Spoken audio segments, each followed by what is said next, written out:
और भाई बाबर के फैंस लोग, वापस आ रहा है फिर से बाबर आजम कप्तान बन के। एक चीज होता है पोएटिक जस्टिस, वही हुआ है बाबर के साथ भी और शाहीन के साथ भी।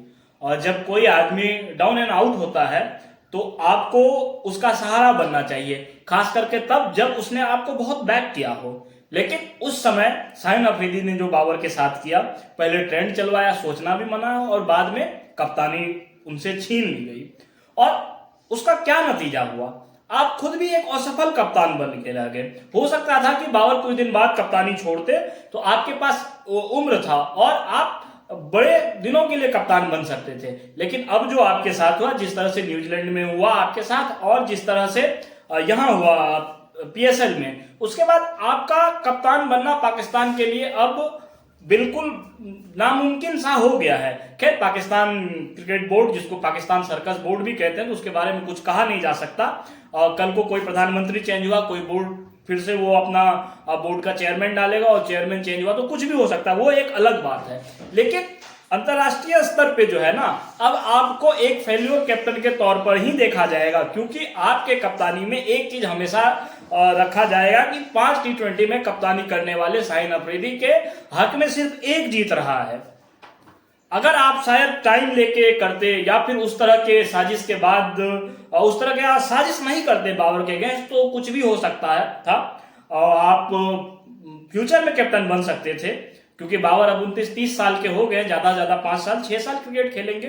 पर आप तो 22 साल के थे, आपके पास तो एक लंबा कैरियर था। खैर, आपका कोई ठीक नहीं, जिस तरह से आपका फिजिक है, आप 1.5 घंटे के जो बॉलर होते हैं, 1.5 ओवर के जो बॉलर होते हैं, उनसे बहुत ज्यादा उम्मीद नहीं किया सकता। पता चला कि बाबर आजम से पहले आपने रिटायरमेंट ले लिया, वो एक अलग बात है। एक ना, वो एक आतिफ असलम का एक सॉन्ग है ना, ताजदारे हरम कर दे निगाहे करम, हम गरीबों के घर भी सवर जाएंगे। तो जो उस पर यकीन रखता है ना, जो ऊपर है, ऊपर वाले पे यकीन रखता है ना, ऊपर वाले उसके साथ रहता है, जिसका मन साफ रहता है ना, जो किसी के लिए साजिश नहीं करता है ना, ईश्वर उसका साथ देता है। 6 महीने कप्तानी नहीं कर पाए, 6 महीने शाहीन अफरीदी कप्तानी नहीं कर पाए। आप देखिए कहां आप प्लान बना रहे थे T20 वर्ल्ड कप का, और कहां अब आपको यह भी कंफर्म नहीं है T20 वर्ल्ड कप में आपको जगह मिलेगा कि नहीं मिलेगा, क्योंकि पाकिस्तान क्रिकेट बोर्ड का जो हिस्ट्री रहा है उसको नकारा नहीं जा सकता। और वो हिस्ट्री रहा है, अगर कोई कप्तानी से हटता है तो वो लगभग ड्रॉप ही हो जाता है। हाँ, बाबर आजम एक्सेप्शनल थे, आप बाबर आजम को ड्रॉप नहीं कर सकते थे क्योंकि वो सबसे बड़ा स्टार था। खैर, मैं बाबर आजम से ये उम्मीद करूंगा कि शाहीन अफरीदी के साथ वो व्यवहार ना करे जो शाहीन अफरीदी ने बाबर के साथ किया।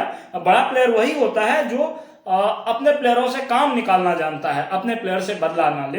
और बाबर जिस तरह के कैरेक्टर है, जिस तरह का उनका है, आप देखिए विराट के लिए कितना रिस्पेक्ट है, जिस तरह से प्लेयरों का वो रिस्पेक्ट करते हैं, तो मुझे लगता है कि वो इस तरह का कुछ काम करेंगे भी नहीं।